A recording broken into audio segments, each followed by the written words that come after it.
Hi LPTs and March 2026 board exam takers. Today we will have a drill about some random people. These are really famous people na paulit-ulit na nilalabas sa board exam, and also some literary works. Alright, so let's begin with the Okidaf. Okidaf stands for O, octosyllabic, K, corrido, I, ibungadarna, dodsyllabic, awit, example is Florante at Laura.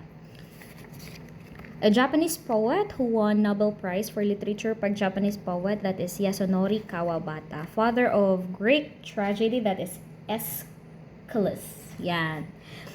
Ultimate dream of Nelson Mandela for South Africa, ano yon? That is democracy. Alright, Biag ni Lamang, it's written by the father of the Ilocano literature na si Pedro Bocaneg. Biag Bocaneg. Ba? Okay.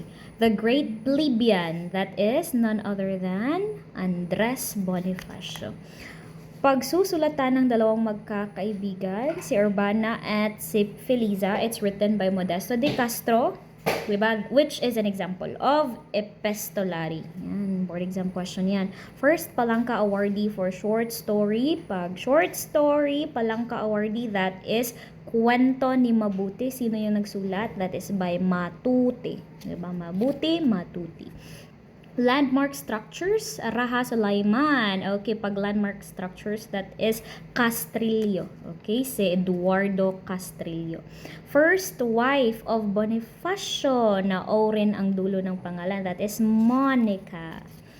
Right, Scent of Apples, that is Bienvenido Santos. Yan. Makata ng mga manggagawa, pag manggagawa, that is si Amado Hernandez. Yan, Hernandez.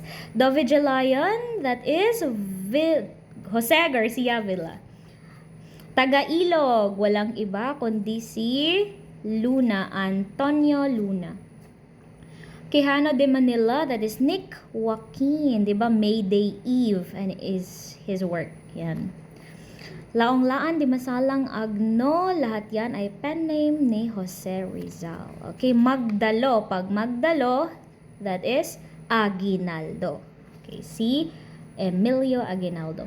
Nagsulat ng unang nobela sa Ingles na pinamamagatang A Child of Sorrow, that is by Zoilo Galang. Sukat ng haiku, that is 575. Okay, 575. Japanese. Okay, Japanese poem yan. The first Filipino canon maker dahil tagagawa siya. He is Panday Pira. Okay, Genoveva Matuti yan. Ito siya. Ano yung literary work na gawa niya? Very famous. That is The Kwento ni Mabuti.